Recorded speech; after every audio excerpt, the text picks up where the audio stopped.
तो स्वागत है आप सबका एक बार फिर हमारे यूट्यूब चैनल में। बात करेंगे इस वीडियो में शिक्षा विभाग से जुड़े हुए कुछ अपडेट्स और जानकारी की। पहली बार है तो लाइक करें, सब्सक्राइब कर लें, आगे भी अपडेट्स मिलते रहेंगे। बात करेंगे सबसे पहले एसीपी एमएससीबी मॉड्यूल में आवश्यक संशोधन के उपरांत दिशा निर्देशों की। तो एसीपी एमएससी मॉड्यूल में आवश्यक संशोधन को लेकर दिशा निर्देश दिए गए हैं, जिसको लेकर अपडेट है। बात करें तो निदेशक महोदय अध्यक्षता में 27/9/2024 को निदेशालय के अनुभाग अधिकारियों कर्मचारियों के साथ एसीपी एमएससी प्रकरणों के संबंध में की गई समीक्षा बैठक में निदेशक महोदय द्वारा प्रदत्त दिशा निर्देशानुसार एसीपी व एमएससी के प्रकरणों के लिए आवश्यक सेवा संबंधी दस्तावेजों की उपलब्धता अभ्यर्थी के पास न होने पर कार्यालय अध्यक्ष द्वारा सेवा पुस्तिका यानी सर्विस बुक में उक्त आदेश की प्रविष्टि वाला पृष्ठ स्कैन करके अपलोड करने पर आदेश की पूर्ति मानी जाएगी। यानी एसीपी है, एमएससीपी हर कर्मचारी के जो लगती है, 9 वर्षीय एसीपी हो, 18 वर्षीय, 27 वर्ष, जो भी प्रकरण है, तो ऐसे में कई प्रकार के आदेशों की अनुपलब्धता होने पर ये क्लियर किया गया है कि आवश्यक सेवा संबंधी जो दस्तावेज है उसकी उपलब्धता अभ्यर्थी के पास न होने पर कार्यालय जो भी अध्यक्ष रहेगा उसके द्वारा जो उसकी सर्विस बुक है उसमें उक्त आदेश की प्रविष्टि वाला जो पृष्ठ है उसको स्कैन करके अपलोड करने पर उसके आदेश की पूर्ति मानी जाएगी। चाहे वो किसी भी प्रकार का हो सकता है, जैसे वो पदस्थापन आदेश है या स्थायीकरण आदेश है, पदोन्नति से संबंधित आदेश है, पूर्व में स्वीकृत एसीपी आदेश है और वेतन निर्धारण आदेश है आदि। तो इस प्रकार के आदेश को जो है सेवा पुस्तिका के बात करें यानी सर्विस बुक के आदेश की प्रविष्टि वाला प्रश्न जो पृष्ठ होता है, जिसमें भी एक कर्मचारी की सारी योग्यताएं, उसके नाम, उसका विवरण सारा अंकित होता है, यानी उसकी ज्वाइनिंग डेट वगैरह है, तो जो भी क्लियर उसमें लिखा होता है। तो ऐसे में अभ्यर्थी के पास कोई आवश्यक दस्तावेज अगर नहीं है एसीपी एमएससीपी के समय, तो कार्यालय अध्यक्ष उसको प्रमाणित कर देगा। सेवा पुस्तिका में जो अंकित है उसके आदेश की प्रविष्टि वाला कोई पृष्ठ स्कैन करके अपलोड कर देगा, चाहे वह स्थायीकरण आदेश हो सकता है, पदस्थापन आदेश हो सकता है, तो ये उसकी पूर्ति मानी जाएगी। ऐसे में भविष्य में होने वाले समस्त एसीपी है या एमएससी के प्रकरणों से उक्त अनुसार पालना सुनिश्चित की जाए, ये ऑर्डर जारी किया गया है कर्मचारियों के हित में एसीपी एमएससी के लिए। दूसरा बात करेंगे हितकारी निधि की वार्षिक अनुदान कटौती को लेकर। तो वर्ष 2024-25 की वेतन कटौती जो होगी वेतन से होगी सभी कर्मचारियों के हितकारी निधि का वार्षिक अनुदान रहता है। वर्ष 2024-25 की कटौती को लेकर अपडेट और आदेश आ चुका है।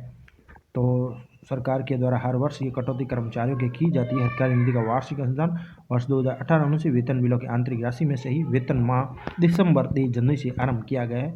उसी प्रकार वित्तीय वर्ष 2024-25 में भी राजपत्रित व अराजपत्रित संवर्ग यानी प्रारंभिक माध्यमिक शिक्षा के कार्मिकों के वेतन माह दिसंबर जो अभी चल रहा है 23 जनवरी की कटौती पूर्व निर्धारित प्रक्रिया व दर से की जानी है। हितकारी निधि वार्षिक अनुदान वेतन माह दिसंबर 2024 23 जनवरी के संबंध में एक निर्देशिका भी संलग्न की जा रही है, इसके अकॉर्डिंग जो है कार्रवाई की जाएगी। अब बात करें तो राज्य सरकार द्वारा अनुमोदित वार्षिक अनुदान की दरें जो है निर्धारित है, जिसमें समस्त राजपत्रित अधिकारी जो स्कूल व्याख्याता वगैरह आ जाते हैं उनके 500 रुपये प्रति वर्ष कटौती होती है, और समस्त अराजपत्रित कर्मचारी चाहे second grade third grade teachers है और अन्य अध्यापक सहायक कर्मचारी है तो उनके लिए 250 रुपये प्रति वर्ष की दर निर्धारित है। अब इस कल्याणकारी योजना के अंतर्गत 2018-19 से ही नियमित अंशदाता को ही लाभ प्राप्त हो सकेगा। इसकी योजना इस प्रकार है कि सेवा में रहते किसी कार्मिक के निधन होने पर उसके आश्रित द्वारा आवेदन करने पर आर्थिक सहायता 1,50,000 है। शिक्षा विभाग के कार्मिकों के 500 बच्चों को व्यावसायिक शिक्षा में अध्ययनरत होने पर भी सहायता है। आवेदन आमंत्रित करने पर उनको 10,000 की राशि दी जाती है। ये इस हितकारी निधि की योजना का ही एक पॉइंट है और उसी के बेनिफिट हैं। एक मुश्त छात्रवृत्ति योजना अंतर्गत भी शिक्षा कर्मियों के पुत्र पुत्री के राजकीय विद्यालय में अध्ययन करते हुए 70% या अधिक अंक प्राप्त करने पर छात्रवृत्ति दी होती है। माध्यमिक शिक्षा बोर्ड राजस्थान अजमेर द्वारा 10th के 950 विशिष्ट उपाध्याय संस्कृत के छात्रों को आवेदन करने पर जो है 11,000 रुपये राशि दी जाती है। इसके साथ ही बालिका उपहार योजना अंतर्गत सेवा काल में एक बार पुत्री के विवाह पर 11,000 प्रति वर्ष 1,000 प्रकरणों को चिन्हित किया जाता है, उनको राशि दी जाती है। किसी भी सरकारी कर्मचारी के बालिका की पुत्री के विवाह होने पर और प्रति वर्ष ऐसे 1,000 प्रकरण निस्तारित किए जाते हैं। दूसरा बात करें मंत्रालय व चतुर्श्रेणी कर्मचारी को भारत भ्रमण सुविधा के तहत राज्य राष्ट्रीय स्तर पर सम्मानित होने पर अधिकतम सहायता 12,000 दी जाती है मंत्रालय व चतुर्श्रेणी कर्मचारी को। बालिका शिक्षा के लिए ऋण भी है, जिसमें 50,000 तक आप ऋण ले सकते हैं। ये हितकारी निधि को लेकर बेनिफिट है। हितकारी निधि की सफलता के लिए आपके अधीनस्थ कार्यालय विदर्भ में इस पत्र की प्रतिलिपि में आपके निर्देशों के साथ भिजवाएं।